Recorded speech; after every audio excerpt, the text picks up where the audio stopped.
Scott here, and big news for the Queensland property market. The Premier there has just waived and wiped away the stamp duty payment, the stamp duty requirement on brand new homes. So this is brand new homes to be built and constructed brand new. There is now going to be no more stamp duty if you are a first home buyer and you're buying this home as your principal place of residence. It used to be that this was capped out at 700 grand, so there was no stamp duty up to 700 grand, and then between 700 and $800,000 you got a partial concession, and then after $800,000 you paid full stamp duty.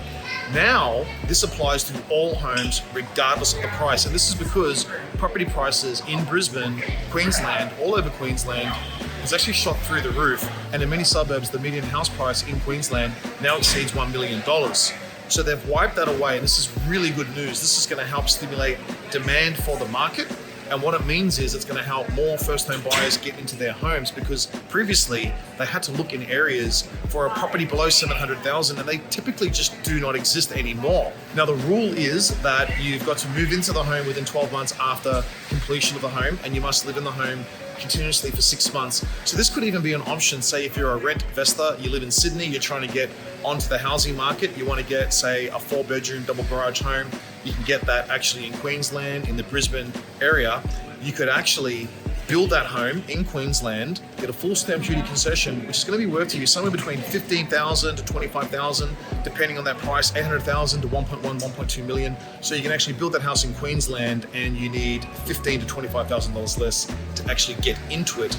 As an investor, you do have to live in the home continuously for 6 months, but then you can move back down to New South Wales. You've now got yourself an investment property, you're on the property ladder, and you can ride the growth in Queensland.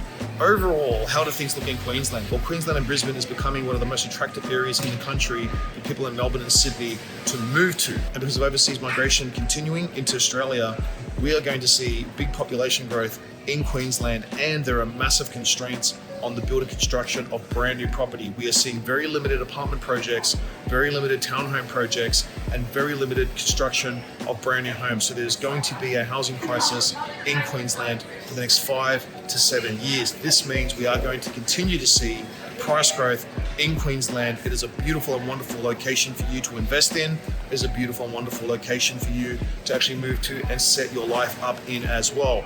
So that's the news, guys. Continue to follow this channel for more news about the property market. Take care, everyone.